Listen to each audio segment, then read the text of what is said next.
말씀의 제목 한번 다 함께 읽어볼게요. 시작. 네, 오늘 본문에서 나온 암탉은 그 새끼를 날개 아래 몬다라는 말씀을 가지고 함께 말씀을 보겠습니다. 어제 행복한 교회 청년들 두 번째 우리 청년 모임을 가졌습니다. 11시부터 한 12시 반, 1시까지 갖고 다가를 나누고 했는데 어제의 가장 주된 내용은 뭐였냐면 연애였습니다. 말씀이 연애가 아니라 연애에 대한 사랑하는 여자친구, 남자친구, 사귀고 싶다 그런 거에 대한 얘기를 많이 했습니다.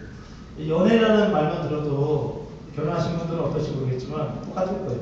결혼하신 분들도 연애라는 말만 들어도 괜히 얼굴이 밝아지고, 지금도 벌써 얼굴이 밝아지셨는데 밝아지고 괜히 내 안에 엔돌핀이 막 도는 것 같은 그런 느낌이 듭니다. 왜냐하면 이게 사랑하고 러브하고 관련이 있기 때문에 그런 것 같아요.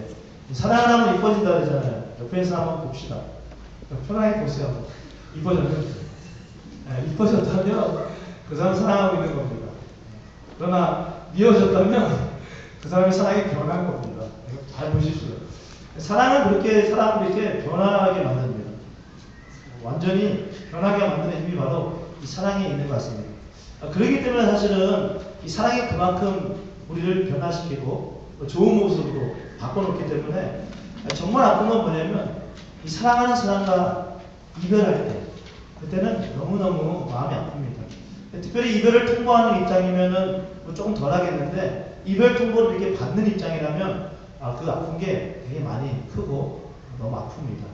이 세상에서 우리가 가장 위대한 사랑이라고 얘기할 때 저는 아무리 생각해봐도 참 어머님의 사랑을 어떤 것의 사랑에게도 비교할 수 없는 것 같은 느낌이 많이 듭니다. 그러나 그 사랑보다도 더 큰 사랑을 우리는 다 알고 있습니다. 그래서 바로 하나님 아버지의 우리를 향한 예수 그리스도를 통한 그 사랑이 바로 가장 큰 이 땅 위에 있는 사랑입니다. 사실 그 사랑은 이 세상의 어떤 무엇과도 사실은 비교가 되지 않습니다. 못 느끼고 있는 것 뿐이지 그 사랑은 말할 수 없을 정도로 엄청납니다. 우리는 그 하나님의 어떤 사랑에 감동되었습니다. 예수님의 십자가의 그 모습을 보면서 또 예수님이 이 땅에 오신 그 모습을 보면서 우리는 하나님이 우리를 사랑하시는구나. 예, 감동되어서 우리도 하나님을 사랑하게 되었고 우리는 그 사랑의 관계 속에서 살아가고 있습니다. 근데 어느 순간 우리는 스스로 어떤 순간에 하나님과의 그 사랑과의 어떤 관계 속에 또 하나님 우리를 사랑하고 있는데 하나님 우리를 관심을 갖고 있는데 때로는 우리가 하나님을 선택하지 않고 또 하나님에게 관심을 두지 않고 그래서 급기야는 서로 사랑했던 이 서로의 관계가 조금씩 깨어지는 모습을 우리는 보게 되는 적도 있는 것 같습니다. 그래서 분명히 처음에는 함께 하나님 나를 사랑하고 나도 하나님을 사랑하고 너무너무 좋은 모습으로 사랑하는 관계 속에서 가다가 어느새 일방적인 어느 한편에 어느 한 사이드에 깨어짐을 통해서 이제는 일방적인 사랑이 되어버린 것 같은 그런 마음도 많이 듭니다. 하나님이 우리를 향해서 이제는 내가 하나님을 향하고 하나님이 우리를 향하고 같이 사랑했는데 어느 순간인가 우리의 모습 속에서 하나님만이 우리를 사랑한 것 같은 그런 마음이 들 때가 있는 것 같습니다. 오늘 본문은 이렇게 시작합니다. 예루살렘아 예루살렘. 어떻게 예수님이 얘기했을지 모르겠었고 예루살렘아 예루살렘아 이렇게 할 수도 있었고 어쩌면 예루살렘아 예루살렘아 하시면서 탄식하셨을지도 모르겠고 예수님은 오늘 예루살렘아 예루살렘아 라고 하면서 떠나가고 있는 사랑의 존재 분명히 나를 너무나 사랑했고 나와 그 사랑의 끈끈한 관계 속에 있었던 이 예루살렘이 어느새 그 사랑을 잃어버리고 떠나가고 있는 그 모습을 보면서 지금 예수님은 탄식하고 있는 겁니다. 슬퍼하고 있는 거고 눈물을 흘리고 있는 겁니다. 예루살렘은 평화의 도시라는 그런 의미가 있다고 합니다. 예루살렘은 다윗 왕 시대에 이스라엘의 수도가 된 그런 도시예요. 솔로몬의 성전이 있던 곳이 이스라엘 성전이 있던 곳이 바로 이 예루살렘이에요. 아주 웅장하고 종교, 정치, 경제 모든 것의 중심이 되었던 곳이 바로 이 예루살렘이에요. 평화의 성을 상징하는 성.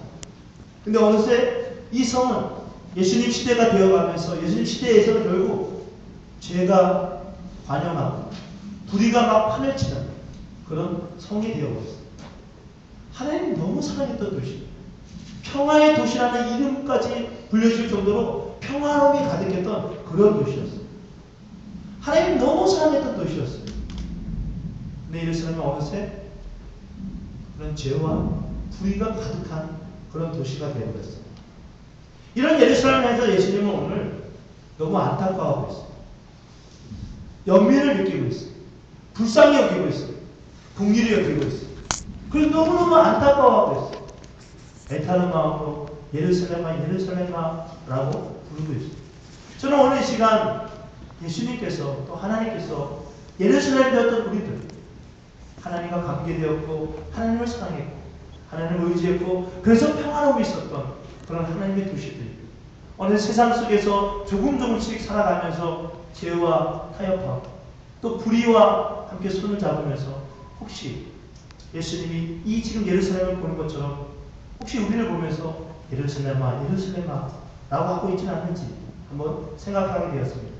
특별히 오늘 우리는 이 예루살렘을 향해서 탄식하시는 예수님을 보면서 우리는 아버지의 마음을 다시 한번 알아보기를 간절히 원합니다. 그 아버지의 마음이 과연 어떤 마음인지 예루살렘아 예루살렘아라고 부르는 그 예수님의 모습을 보면서 다시 한번 우리를 향한 아버지의 마음을 간직하기 원합니다. 먼저 우리는 오늘 예루살렘을 향해서 예루살렘아 예루살렘아라고 탄식하시는 예수님을 통해서 예수님이 정말 이 예루살렘을 정말 사랑했었구나라는 것을 우리는 알 수 있습니다. 사실 예루살렘은 그 사사기에 보면은 하나님께서 이 이스라엘 백성들에게 이제 애굽에 포로가 되었던 자들이 이제 하나님께서 그들을 가나안 땅으로 인도하잖아요. 그 가나안 땅으로 인도해서 그 모든 땅을 다 정복하라고 했습니다. 한 민족도 한 족속도 남겨주지 말고 다 멸하라고 했습니다. 근데 이스라엘은 그 모든 족속을 다 멸하지 않았습니다. 때로는 자신들의 어떤 이익 때문에, 아니 대부분이 자신들이 취한 어떤 이익 때문에 그 모든 족속을 남겨놓지 않았습니다. 그리고 모든 땅을 다 정복하지 않았습니다. 그 정복되지 않는 땅 가운데 하나가 뭐냐면 바로 이 예루살렘이었습니다. 예루살렘은 정복되지 않았던 땅이에요. 그러나 다윗 왕 시대 때 여부스 족속이 있었던 그 땅을 다윗 왕 시대 때 이 땅을 정복하게 됩니다. 그리고 헤브론에서 다윗은 왕이 되고 헤브론이 이스라엘의 수도였는데 그 수도를 예루살렘으로 옮겨버립니다.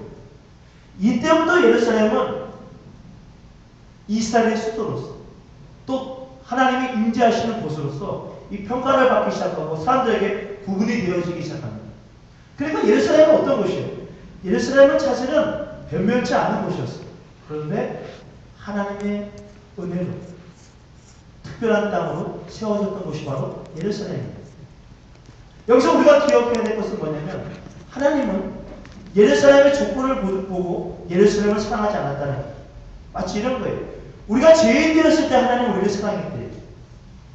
우리가 의롭고 우리가 선하고 우리가 좀 더 은혜롭고 그래서 우리를 하나님이 더 사랑했던 게 아니라 우리가 오히려 죄인 되었을 때 하나님은 우리를 사랑했대요.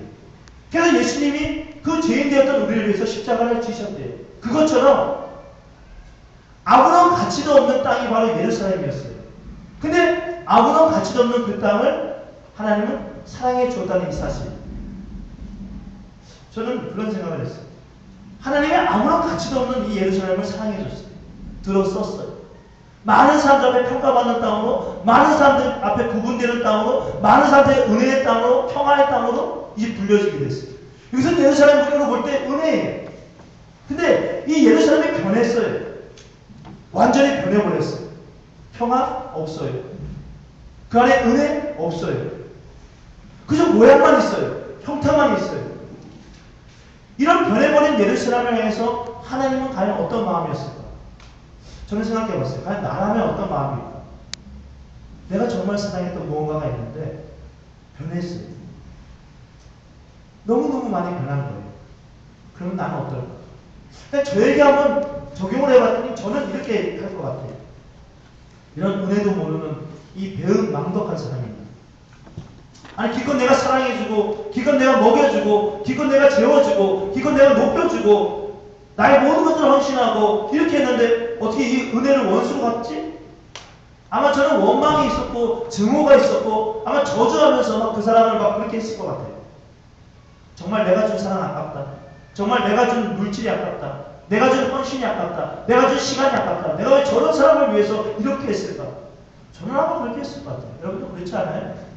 정말 사랑했던 만큼 배신을 느끼고 배반을 느끼고 아픔을 느끼고 아마 그럴 거예요. 지나간 날들을 막 후회할 거예요. 내가 왜 그랬을까? 근데 오늘 예수님은 그렇게 하지 않아요. 오늘 예루살렘을 향해서 별의별의 예루살렘을 향해서 그렇게 하지 않아요. 그럼 뭐하고 있느냐? 그냥 탄식해요. 예루살렘아 예루살렘아. 그냥 눈물로 탄식해요. 이 눈물의 탄식은 뭐냐면 증오가 아니에요. 원망이 아니에요. 이 눈물의 탄식은 뭐냐면 불쌍히 여기는 연민이 안타까워. 여러분 사랑이 지나간 자리를 보면 사랑할 때는 정말 사랑하는지 잘 모르는 것 같아요. 제가 볼 때. 사랑할 때는 다 사랑한다고 말하고 사랑할 때는 정말 진정한 사랑이라고 다 말하는 것 같아요. 근데 사랑이 지나간 자리를 보면 그 사랑이 정말 진실한 사랑이었나? 그렇지 않은가를 알 수 있는 것 같아요. 그렇지 않아요? 동의하지 않습니까? 저는 그런 것 같아요. 사랑이 지나간 자리를 보면 이 사랑이 진실한 사랑이었는가? 진실하지 않은 사랑인가? 사랑은 분명히 다를 거예요. 진실한 사랑이 있을 것이고 진실하지 않은 사랑이 있을 거예요. 저는 그렇게 생각합니다. 어쩌면 사랑할 때는 다 누구나 난 너무너무 사랑하고 진실한 사랑을 하고 있다고 다 이야기합니다. 그러나 사랑이 지나가고 나야지 우리는 이 사랑이 진짜 사랑이었는지를 확인할 수 있습니다. 어떻게? 그 사랑이 남은 자리에 때로는 헤어짐의 그 자리에 증오와 원망이 있는 것 아니면 긍휼히 여긴가 연민 똑같은 말이죠. 긍휼히 여기는 마음, 불쌍히 여기는 마음, 연민하는 마음, 안타까워하는 마음, 그래서 눈물 흘리는 마음, 탄식하는 마음이 있는 거예요. 만약 그렇다면 우리의 사랑은 진실한 사랑일 거예요. 제가 이번 주에 저 페이스북에 이렇게 써놨어요. 제가 잠시 셀폰을 셀폰을 잠깐 끄겠습니다. 연락하실 분들은 우리 아내에게 연락 주세요. 제가 이 셀폰을 끈다는 우리 성도들은 제가 막 불안해하고 그런 것 같은데 뭐 그런 건 아니고 제가 셀폰을 잠깐 껐어요. 받기 싫은 전화가 있었어요. 원래 받기 싫은 전화가 있어도 받아야 되는 게 사실은 목회자의 도리인 것 같은데 정말 받기 싫었어요. 제가 잠시 전화기를 껐어요. 혹시 페이스북 못 보시고 왜 목사님 전화가 안 되실까라고 했던 분들은 너무 죄송합니다. 왜냐하면 제가 그 시기에 두 분의 목사님을 만나게 되었어요. 나름대로 제가 이 예배도 사랑을 잘 안 줍니다. 제가 이 예배도 사랑을 잘 안 주고 이게 사람을 잘 안 믿습니다. 제가 성도들을 사랑합니다. 근데 잘 이렇게 믿진 않아요. 근데 여러분들도 그렇잖아요. 근데 제가 정말 마음을 주었던 이 땅에서 우리 토론토에서 성도들이하고 더 많은 마음을 주지만 목회자에게 내가 더 마음을 잘 안 주거든요. 근데 어떤 두 분의 목사님에게 제가 정말 사랑했어요. 정말 이 목사님들에 대해서 제가 많이 믿었어요. 근데 어떠한 사실에 대해서 저와 함께 이야기를 해 나가는 가운데 이 목사님들이 저를 이해해주고 저의 이 아픈 부분에 대해서 탄식해주고 좀 가슴 아파하고 눈물을 흘려주고 막 그런다면 나는 너무너무 감사하고 너무너무 복살 거예요. 너무너무 좋았을 것 같아요. 근데 이분들은 오히려 나에게 모든 책임을 다 떠맡기고 원망하고 그분들이 가지고 있는 어떤 힘 저는 그 폭력이라고 생각하는데 폭력 그걸 저에게 행사하는 모습을 보면서 저는 실망했어요. 내가 사랑했던 분, 내가 믿었던 목사님들이 이런 분이었나? 결국 저는 그 자리에서 3시간 동안 얘기를 했는데 결론을 내렸어요. 나를 사랑하지 않는 분이셨구나. 그저 사랑하는 것을 그냥 눈에 보이게끔 보여주는 분이었구나. 그리고 귀를 닫고 마음을 닫았어요. 여러분들 아마 그럴 때 있을 거예요.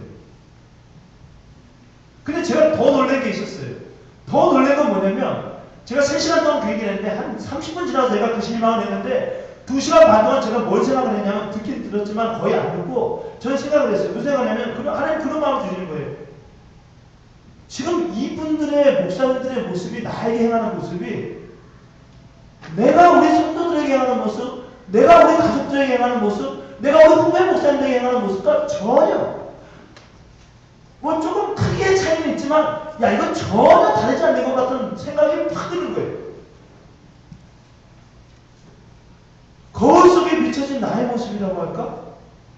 내가 너무 뭐 이렇게 야 내가 그 정도까지 잘못했나? 근데 거기에 대해서 막 증오하고 원망하고 책임을 떠넘기고 모든 것들을 나에게 짊어지는 것을 보면서 아 정말 싫다.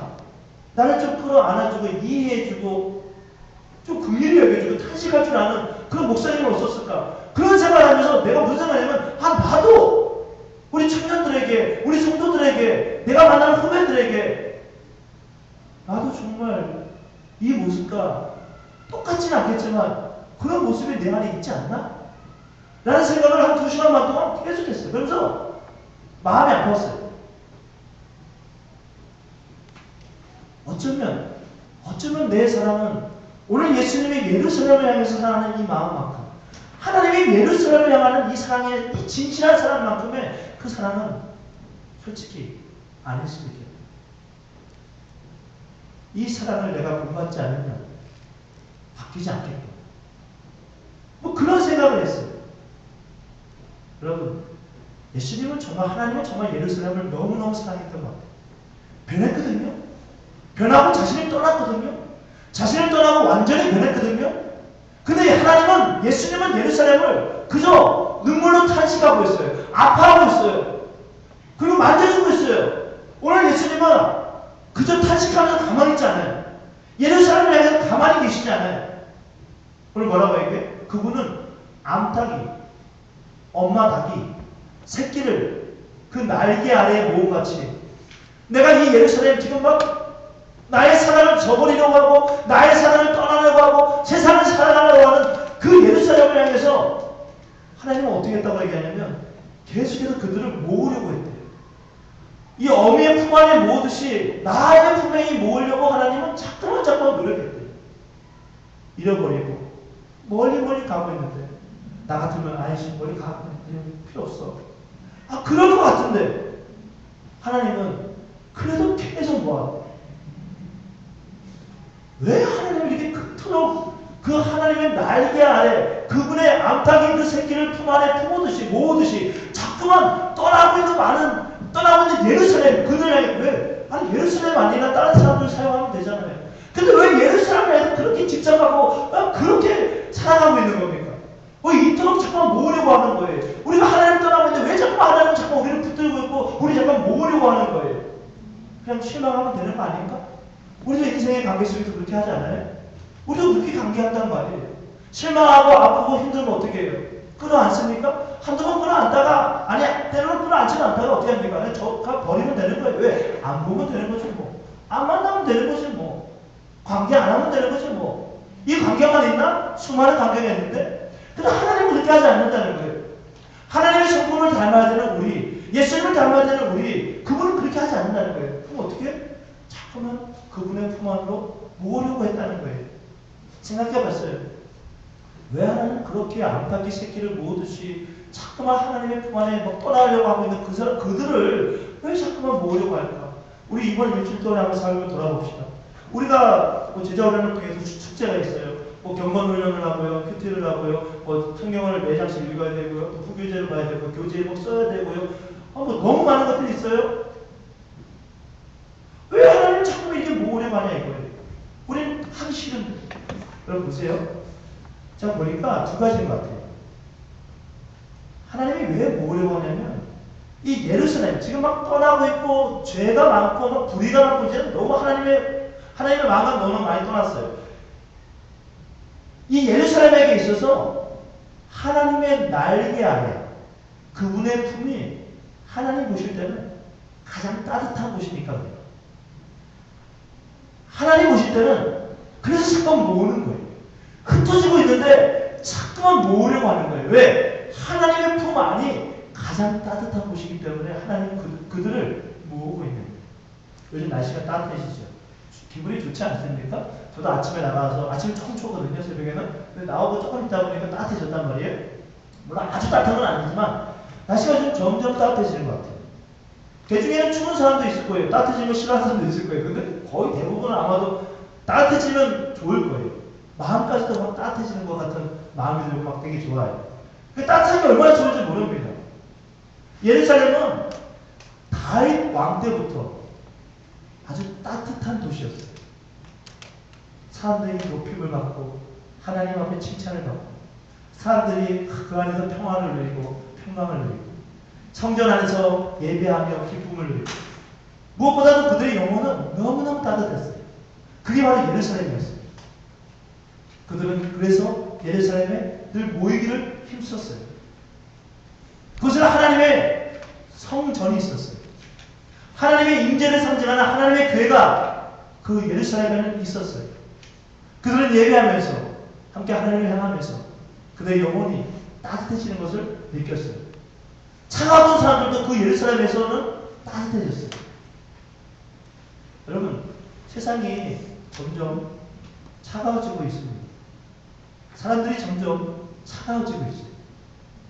이 말은 우리의 영혼이 따뜻함을 잃어가고 차가워지고 있다는 거예요. 우리의 영혼이 지금 되게 차가워요. 우리가 살고 있는 이 캐나다는 아닌데 예전에는 한국에서 이 학생들, 고3, 이 학생들이 자살을 많이 했습니다. 살기 싫다고. 하나밖에 없는 생명을 버렸단 말이에요. 여러분 지금 한국의 문제가 뭐냐면 생활고. 생활고는 무슨 말이냐면 생활이 안 되는 거예요. 먹고 자고 입고 기본적인 의식주의 이 문제가 해결이 안 되는 사람들이 너무너무 많은 거예요. 요즘 한국의 뉴스에 보면 뭐가 제일 많이 나오냐면 일가족이 자살하는 사건이 제일 많이 나와요. 가족들, 패밀리. 엄마와 딸 둘이 자살을 하고 할아버지와 손자손녀들이 자살을 하고 수많은 사람들의 생명을 그냥 포기해요. 왜? 생활이 너무 힘들어요. 한 달에 $100, $100. 이건 무슨 도미니카 쿠바의 일이 아니에요. 우리 민족 한국 사람들에도 수많은 사람들이 이렇게 살고 있다는 걸 보면서 TV를 보면서 난 깜짝 놀랐어요. 정말 말도 안 되는 일이지 않아요? 그 정도로 삶이 힘든 거예요. 자신의 삶을 포기할 정도로. 그 사람들이 뭐라고 생각하면서 세상을 떠날까요? 세상은 따뜻하지 않아요. 세상은 따뜻하지 않아요. 세상이 따뜻했다면 이 사람들은 생명을 포기하지 않았을 거예요. 여러분, 따뜻한 세상이 되려면 돈을 주고 이게 아니에요. 따뜻한 세상이 되려면 우리의 영혼이 따뜻해져야 돼요. 따뜻한 가정이 되려면 내 영혼이 따뜻해져야 되겠죠. 따뜻한 교회가 되려면 내 영혼이 따뜻해져야 되겠죠. 우리의 영혼은 우리 스스로 따뜻해야지 해서 따뜻해지는 게 아니에요. 우리의 영혼은 하나님의 지성소에서 하나님의 만져주심, 타치하심 그걸 통해서 우리의 영혼은 따뜻해지는 거예요. 우리는 원래 안 따뜻해. 오늘 예배에 오면서도 우리는 안 따뜻해요. 어떤 일이 있고, 어떤 고민이 있고, 어떤 걱정이 있고, 어떤 근심이 있고, 어떤 두려움이 있고, 그런 사람이 있을 수 있어요. 그 사람들은 안 따뜻해요. 그러나 오늘 이 예배 가운데 지금 우리는 성소에 있어요. 그러나 하나님이 임재하시는 그 지성소에 우리가 들어가서 하나님의 만져주심과 고치심과 치유하심을 깨닫고 나아간다면 우리의 영혼들은 어떻게 되는 거예요? 따뜻하게 되어져요. 왜 하나님이 예루살렘을 자꾸만 흩어지고 있는데 어디론가 나가고 있는데 나 이제 차가울 거야. 나가고 있는데 왜 그들을 모으려고 했을까? 그들의 영혼이 어느새 차가워졌어. 하나님을 사랑하지 않고 더불어서 그리스도인으로서 하나님의 백성으로서 그들에게 주신 사회적인 책임. 여러분, 우리는 교회로 하나님이 부르신 게 아니에요. 교회로 부르신 하나님은 우리를 어디로 나가기 원하세요? 이 사회 가운데, 이 세상 가운데 우리를 나가게 하기를 원하세요. 교회를 부름받았다면 우리는 세상으로 나가야 돼요. 교회를 부름받지 않고 그냥 세상으로 나가는 것도 문제가 있고 그냥 교회를 부름받고 교회 안에서 여전히 그냥 만족하고 있는 것도 문제가 있는 거예요. 이건 방주의 신앙인 거예요. 나만 좋은 거예요. 나만 구원받은 거예요. 그리스도인은 내가 구원받은 구원의 책임뿐만 아니라 이 사회에 대한 책임까지도 가지고 있는 것이 바로 그리스도인이에요. 사회적인 책임이 뭡니까? 구제하고 나누고 선교하는 거예요. 예루살렘이 그분의 날개 아래, 그 하나님의 날개 아래 있지 않으니까, 모여있지 않으니까 따뜻해지지 않는 거예요. 그럼 어떻게 돼요? 잠깐 차가워지는 거예요. 여러분 보세요. 예수님은 사회에 대해서 어떻게 했어요? 되게 따뜻했던 분이셨어요. 근데 보세요. 바리새인들은 어떻게 해요? 자기들 안에 신앙을 있고 자기들 안에 경건한 것도 있고 의로움 많아요. 근데 그들이 살고 있는 사회에 대해서 전혀 따뜻함을 선포하지 않았던 사람들이었어요. 왜 하나님은 따뜻한데 왜 하나님 믿는 사람은 따뜻하지 않고 차가울까요? 간단해요. 하나님의 품 안에 거하려고 하지 않기 때문에 그래요. 하나님의 품 안에 하나님이 자꾸 모려하고 있거든요. 하나님의 사람들은 그분의 예배 가운데, 그분의 모임 가운데, 그분의 어떤 무엇인가로 계속 모으고 있는데 우리는 모아지지 않는 거예요. 그러니까 따뜻해지지 않는 거예요. 예루살렘에 있어서 하나님의 날개 아래 그분의 품은 가장 따뜻한 곳이기 때문에 하나님은 자꾸만 멀어져가는 그 예루살렘을 포기하지 않고 자꾸만 부르시는 거예요. 왜? 따뜻해져야 됩니다. 예루살렘을 향해서 온 유대와 사마리아 땅끝까지 이르러 증인되는 역사가 일어나야 되니까 자꾸 예루살렘을 모으는 거예요. 여러분 기억하셔야 돼요. 교회는 그냥 갑자기 이방인 어떤 곳을 고린도에 세워준 곳으로 시작된 게 아니잖아요. 교회는 예루살렘에 먼저 시작됐잖아요. 예루살렘과 온 유대와 사마리아와 땅끝까지 이르러서 교회가 세워졌고 복음이 선포되었잖아요. 하나님은 예루살렘을 포기하지 않았어요. 먼저 믿는 자를 절대 포기하지 않으십니다. 두 번째, 왜 하나님은 그토록 멀어져가는 예루살렘을 잡으려고 했을까? 모으려고 했을까? 여러분, 하나님의 사랑은 우리의 사랑과 많이 달라요. 우리는 포기하고 외면하고 증오하고 원망하지만 하나님은 그렇지 않습니다. 어떻게든 모으려고 해요. 우리가 어떤 엄청난 말할 수 없는 죄를 져도 모으려고 해요. 두 번째 이유는 왜 그랬습니까? 그 하나님의 날개 아래 그분의 품이 마치 암탉이 그 새끼를 모으는 것처럼 가장 안전한 곳이기 때문에 하나님의 품이 하나님의 날개가 하나님이 보실 때 하나님의 지으신 하나님의 피조물들을 향해서 너희들이 가장 안전한 곳은 바로 하나님 날개 아래 라는 것을 알기 때문에 자꾸만 우리를 모으시는 거예요. 여러분 닭에게 있어서 암탉에게 있어서 어미 닭에게 있어서 새끼 병아리가 있어요. 이 새끼 병아리에게 있어서 가장 안전한 곳이 어딜까요? 자기 품 아니겠죠. 자기 날개 아래겠죠. 이게 가장 안전한 곳이겠죠. 자기는 죽기까지도 살아날 수 있으니까. 근데 어린 새끼는 처음에는 뭐 그런가 보다 하고 살아나겠지만 시간이 지나면서 어떻게 됩니까? 처음에야 그런가 보다 하지만 시간이 지나면 어머니의 뱃속이 꼭 가장 안전한 곳이 아니라는 것을 그가 그냥 스스로 그냥 깨닫게 돼요. 그리고 어떻게 해요? 자기가 생각하는 안전한 곳을 한번 찾아다니게 됩니다. 그러면 죽는 거죠. 그러면 큰일 나는 거죠. 오늘 이 예루살렘의 모습이 바로 그런 모습이었어요. 예루살렘은 이제 이름만 예루살렘이에요. 하나님의 영광의 모습이 없어요. 하나님의 역사가 일어나는 그 모습은 온데간데 없어졌어요. 그러나 예루살렘의 모습은 여전히 있어요. 즉 경건의 모양은 있어요. 근데 경건 안에 그 능력이 하나도 없었어요. 모양은 우와 거대하다, 우와 웅장하다, 우와 대단하다. 그러나 그 안에는 경건의 어떤 능력도 없었어요.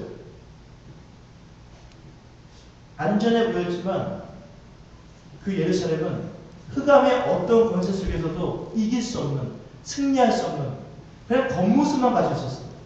거칠의 모습만 있었어요. 그 모습은 흑암의 권세를 이기지 못해요. 흑암의 어떤 영적 전쟁 속에서 승리하지 못합니다. 예루살렘은 바로 그런 곳이었어요. 예전에는 그 예루살렘은 너무너무 안전해 보였어요. 왜? 그 주님 품 안에 있었기 때문에. 예배가 풍성했고 그곳은 평화로운 곳이었어요. 그러나 그것을 떠나기 시작했어요.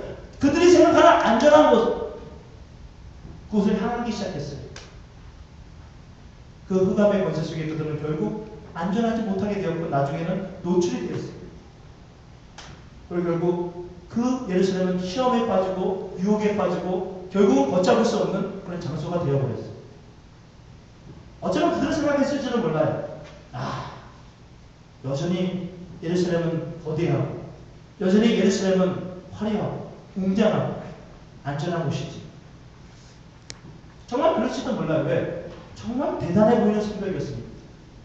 어떤 적도 오기 힘든 성이었으니까. 그러나 뭐예요? 눈에 보이는 것뿐이었어요.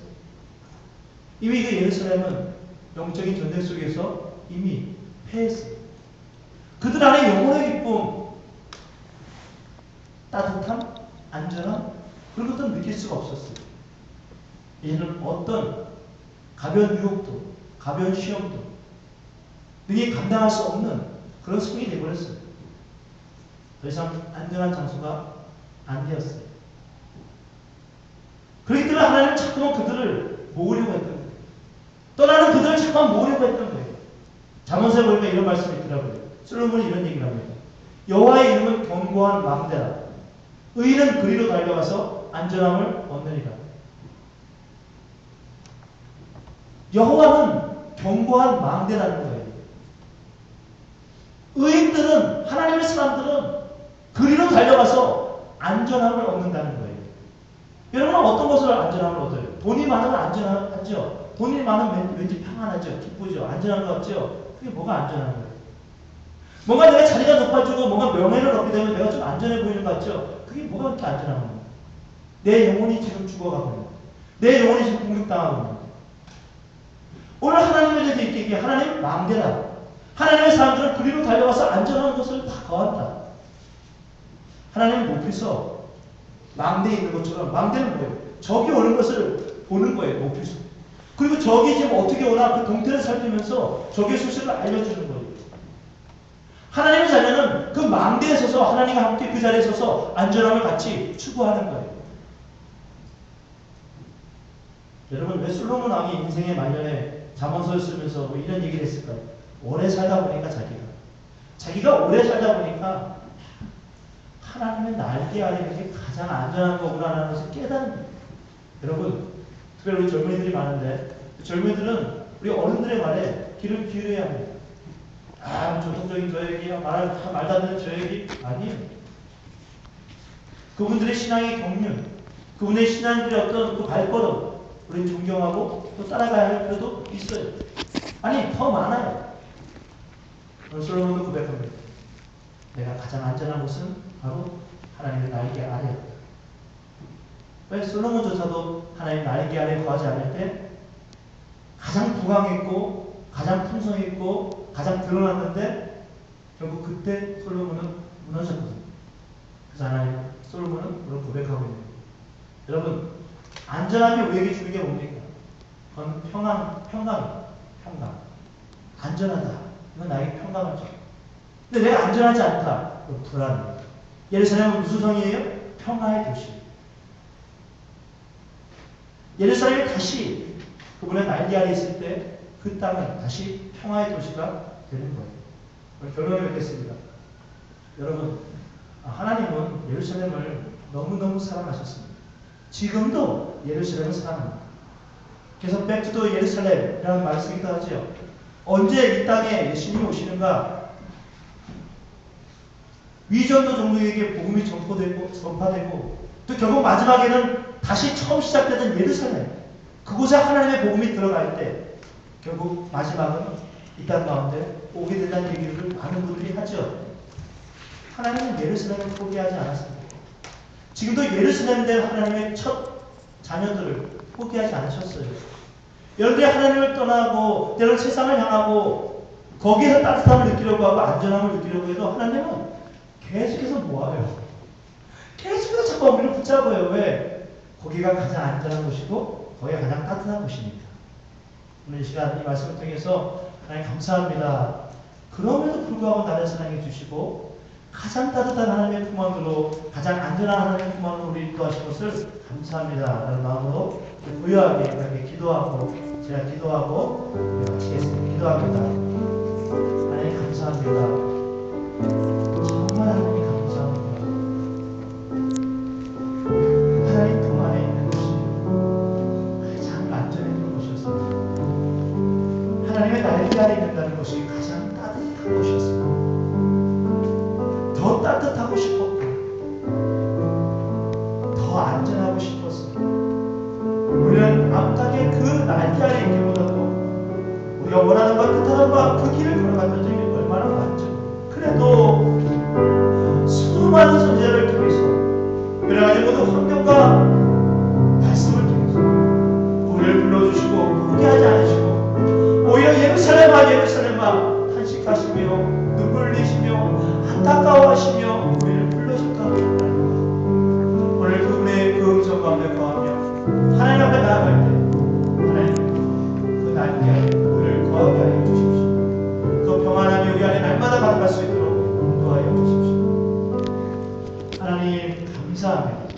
오늘도 우리를 사랑하셔서 예루살렘 죄 정도를 외면하지 않으시고 우리가 얼마나 연약한지 우리가 얼마나 죄인인지 알고 계셔서 그저 예루살렘아 아버지의 마음으로 아파하시고 탄식하시고 그저 우는 것으로 머무르지 않고 암탉이 새끼를 그 날개 아래 모으듯이 내 품이 가장 따뜻한 곳이란다. 내 품이 가장 이 세상에서 안전한 곳이란다. 우리에게 말씀하시며 여전히 우리를 모으시는 하나님 감사합니다. 사순절의 이 시간 그 따뜻함을 더욱 느끼고 그 안전함을 더욱 느끼는 그래서 평화로운 평안이 가득한 예루살렘 같은 그 도시가 되는 우리 모두가 될 수 있도록 주님 인도하여 주십시오. 예수님의 이름으로 기도합니다. 아멘.